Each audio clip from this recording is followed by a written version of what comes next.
Bonjour à tous et content de vous retrouver. J'espère que vous allez bien, où que vous soyez.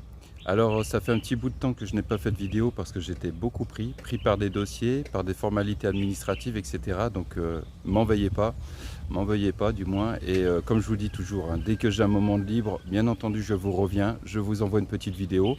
Et puis surtout, bah, voilà, j'essaye de traiter un sujet qui peut vous intéresser ou que j'estime pertinent.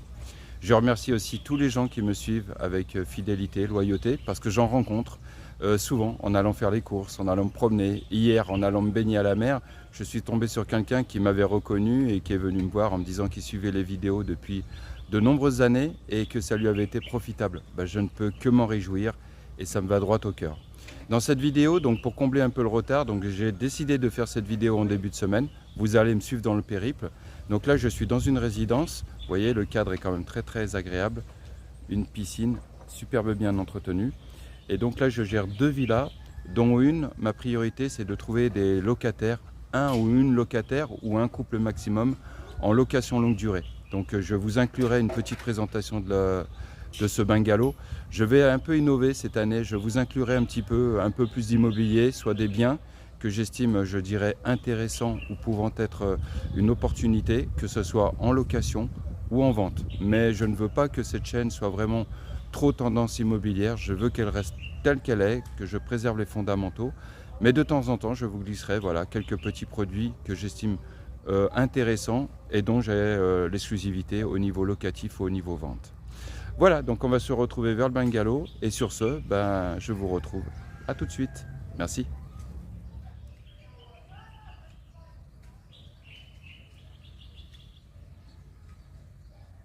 Voilà, donc me voilà pour la suite de la vidéo. Donc là, je suis dans le bungalow, ce que j'appelle le bungalow que je gère depuis de nombreuses années. Donc j'ai réussi à trouver des clients pour des locations plus ou moins longues. Il m'est arrivé d'avoir des fois des difficultés, donc je vous en avais partagé certaines expériences. Je crois que j'avais fait une vidéo sur la locataire qui ne payait plus ses loyers et dont j'avais été obligé de sortir un petit peu de manière un peu atypique. Donc voilà, et de manière spontanée. Donc ça, voilà. Donc là, le bungalow est à nouveau disponible. Je vous ferai une toute petite présentation succincte, mais surtout je vous mettrai le lien de l'annonce. Voilà. Donc ne me contactez que si vous, vraiment vous êtes intéressé et que surtout si vous venez ou que vous êtes présent ici au Sénégal. Mais si c'est pour me contacter, pour me dire que ça peut nous intéresser ou ça peut m'intéresser dans 3 mois, dans 4 mois, dans 6 mois, c'est pas utile parce que ma priorité c'est de le louer le plus rapidement possible. Alors je rappelle que dans une location longue durée, les conditions c'est quoi? Enfin du moins moi c'est comme ça que je travaille. Les conditions c'est 1 mois de caution, 1 mois d'agence et 1 mois de loyer. Voilà, des fois j'entends parler de 4 mois de loyer, de 5 mois. Enfin voilà, j'entends de tout et du n'importe quoi. Je sais que dernièrement il y a eu à nouveau un décret présidentiel pour essayer de réformer un petit peu cette procédure. Voilà, mais pour l'instant, moi je vous dis bien, voilà à quoi je m'en tiens et ce que je propose, c'est que quand les gens sont intéressés pour une location longue durée, bien entendu, ils signent un bail, donc un bail nominatif entre eux et le propriétaire directement. C'est moi qui rédige le bail et donc c'est parti sur une durée d'1 an renouvelable par tacite reconduction. Voilà, et ensuite les conditions, donc 1 mois de loyer, 1 mois de caution, 1 mois d'agence. Comme ça, les choses sont claires et elles sont transparentes. Voilà. Si un jour vous êtes, ça arrive, hein, je veux dire que vous ayez une proposition de location ailleurs et qu'on vous parle de 4 mois de loyer, etc. Voilà, demandez des éclaircissements parce que c'est pas clair. Voilà, que vous sachiez exactement qu'est-ce qui revient au propriétaire, qu'est-ce qui revient à l'intermédiaire, etc. Le gros souci ici, c'est les intermédiaires. Beaucoup d'intermédiaires travaillent dans l'informel, c'est-à-dire qu'ils ne sont pas agents immobiliers, ils n'ont pas de bureau, ils n'ont pas de site, ils s'improvisent agents immobiliers et des fois il arrive que malheureusement ils disent tout et son contraire. Donc soyez hyper vigilants avec ça. Je suis tombé des fois sur je dirais des contrats de location et j'étais étonné du peu d'informations qu'il y avait dessus, du peu de précision. Voilà, il était très rudimentaire. Donc soyez vigilants avec ça. D'accord? Voilà ce que je pouvais vous dire sur l'aspect locatif. Donc ça, ce bien-là, ce bungalow, il est proposé à l'année, c'est-à-dire sur 12 mois, et donc avec un loyer modéré parce que j'estime que dedans, il y a des travaux d'entretien à refaire, des coups de peinture, mais ça, je ne pourrais le faire qu'avec les loyers. Donc, c'est-à-dire que au fur et à mesure que je rentrerai les loyers, avec le locataire, on fera les petits travaux, je dirais, d'amélioration. Et j'attends aussi que ce locataire, en échange d'un loyer modéré, puisse lui aussi également apporter sa touche et contribuer, je dirais, à redonner du cachet à ce bungalow. Voilà ce que je pouvais vous dire. Donc je vais vous faire la petite présentation et ensuite on quittera cette résidence. Vous avez vu, donc la résidence bénéficie d'une magnifique piscine. Donc le locataire peut profiter de la piscine. C'est surveillé, c'est proche des commerces, voilà, proche de tout. Vous n'avez pas besoin de moyens de locomotion. Voilà, et tout de suite après, on se retrouvera, donc je dois aller rejoindre Ngoné, une femme de ménage, puisque la propriétaire arrive demain, et donc on est en train de préparer la maison. Ngoné a supervisé les travaux de peinture, etc. Donc voilà, je vais aller voir ça, et ensuite je retourne au bureau. Merci, à tout de suite.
Voilà, changement de décor. Et donc là, je suis dans une autre villa que je gère, dont je suis la gestion. Et là, donc la femme de ménage Ngoné est en train de préparer donc la maison, puisque la propriétaire arrive demain. Donc elle arrive demain en fin d'après-midi et elle n'est pas revenue depuis le mois de mars, je crois, quelque chose comme ça. Donc voilà, là on est au mois de novembre, donc depuis le mois de mars, elle n'est pas revenue. Entre-temps, on a loué un petit peu, puis surtout on a assuré le suivi et la gestion. Vous savez, il y a rien qui me fait plus plaisir que de rendre à un propriétaire sa maison après qu'il se soit absenté pendant plusieurs mois. Voilà, de lui rendre dans un état propre, correct, convenable, peut-être même parfois même amélioré par rapport à, je dirais, l'état précédent. Là, c'est ce qui s'est passé. Donc, Ngoné a supervisé. J'ai confiance, on se connaît depuis de nombreuses années, on collabore ensemble. Donc, elle s'occupe de l'entretien de la maison et elle m'a dit qu'elle avait les prestataires, des gens fiables. Voilà, donc on a travaillé avec ces prestataires et donc elle a supervisé les travaux de peinture, les travaux de plomberie, voilà, en fait tout ce qui a pu faire gagner du temps et éviter que la propriétaire ne se retrouve dans une maison en chantier. Voilà, donc comme ça elle arrivera, la maison a été repeinte, la plomberie a été refaite, un toilette extérieur a été installé, enfin voilà, il y a pas mal de choses. La gestion, j'en reviens toujours à ça, c'est quelque chose d'important, de capital.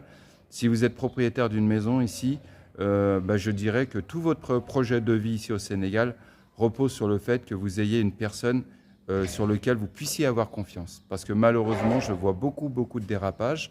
Cette maison-là, d'ailleurs, on avait subi aussi les conséquences quand je l'ai récupérée en gestion. Le personnel de ménage n'était pas à la hauteur, le pisciniste, enfin voilà, il y avait beaucoup de choses à revoir. Et donc en fait, j'ai fait table rase de l'équipe précédente, j'ai mis en place un pisciniste, une femme de ménage, une méthodologie de gestion complètement différente avec la propriétaire, c'est-à-dire des tableaux de compte envoyés chaque mois autour du 10, avec les dépenses, les recettes, les travaux éventuels, les réparations, etc. Voilà, donc c'est vraiment quelque chose de capital et sur lequel j'insiste. Donc voilà, donc là je suis venu faire le point avec Ngoné avant l'arrivée de la propriétaire et la maison sera prête demain pour son arrivée en fin de journée. Voilà ce que je pouvais vous dire. Je tiens à aussi souligner à travers cette vidéo voilà, le travail, le courage des femmes de ménage qui viennent chaque jour s'occuper des maisons, Voilà, il y a des gens, je dirais, ici au Sénégal, qui font honneur à leur pays par leur sérieux, par leur implication, leur travail, le goût de leur travail, puisqu'ils le font, je dirais, de manière professionnelle. Et je tiens à le souligner, parce qu'il n'y a pas que des dérapages, il n'y a pas que des trahisons ou des déceptions.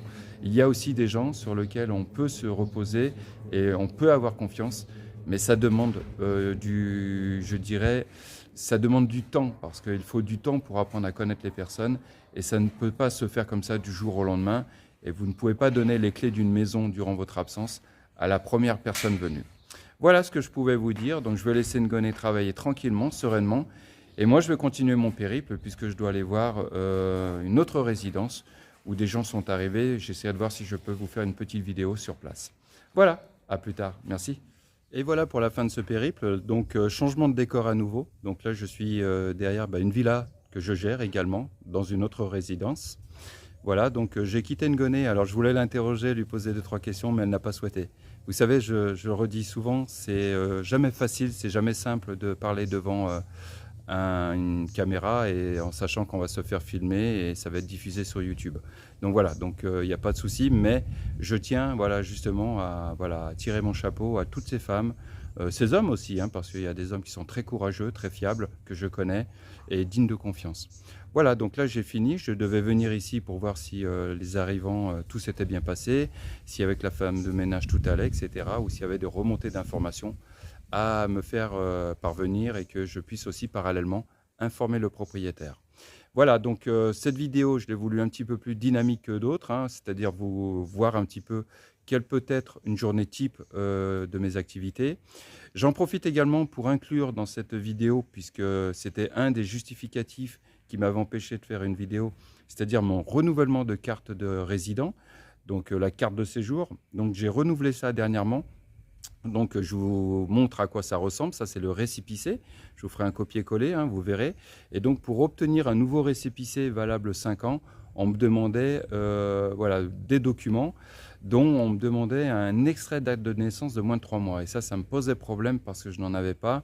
Je crois que le dernier que j'avais en date était de 2 ans et ça a réussi à passer. Donc voilà, j'ai pu renouveler donc, cette demande de carte d'identité d'étranger. Pour l'heure, depuis moi, pratiquement 18 ou 19 ans, je fonctionne avec ce récépissé-là. Mais normalement, le vrai document, c'est une espèce de carnet de petite taille. Et c'est un carnet qu'on fait tamponner chaque année, moyennement un timbre de 10 000 francs CFA. Et c'est valable 3 ans uniquement. Donc je me dis, en fin de compte, que le récépissé, avec sa validité de 5 ans, c'est quand même plus intéressant. Mais voilà, bon, on verra bien si un jour j'ai cette carte d'identité d'étranger ou alors si je continue à fonctionner avec ce récépissé. Donc je vous laisserai en copier-coller hein, les conditions, vous faites un arrêt sur image et vous verrez un petit peu ce qui est demandé. Mais de toute façon, j'ai eu l'occasion déjà d'en parler sur ma chaîne YouTube. Voilà, écoutez ce que je pouvais dire. Une dernière chose sur l'aspect locatif. Donc je vous parlais tout à l'heure des conditions locatives en longue durée. 1 mois de loyer, 1 mois de caution, 1 mois d'agence. Ensuite, les charges, donc que ce soit pour de la location courte durée ou longue durée, les charges habituelles, c'est votre consommation d'électricité, votre consommation d'eau, le gaz aussi, l'utilisation du gaz. On facture aussi le passage de la femme de ménage. Alors ça peut aller de 1 passage par semaine à 3 passages. Tout dépend du standing de la maison, des conditions locatives, etc. Et puis aussi maintenant, ce qui est, je dirais, rentre, puisqu'il y a eu une réforme à ce niveau-là, c'est la taxe touristique qui est de 1 000 francs CFA par jour et par personne. Voilà un petit peu les conditions locatives et voilà ce que je tenais à vous dire donc, dans cette vidéo. Sur ce, je vous souhaite à chacun une bonne continuation, prenez soin de vous et puis à très bientôt. Et je fais un petit tour panoramique. Vous voyez, c'est bien arboré, c'est verdoyant et c'est plaisant. Je ne peux pas filmer la piscine parce qu'elle est jolie aussi de cette résidence, mais il y a des gens qui se baignent et donc je préserve leur intimité. Sur ce, à très bientôt. Merci.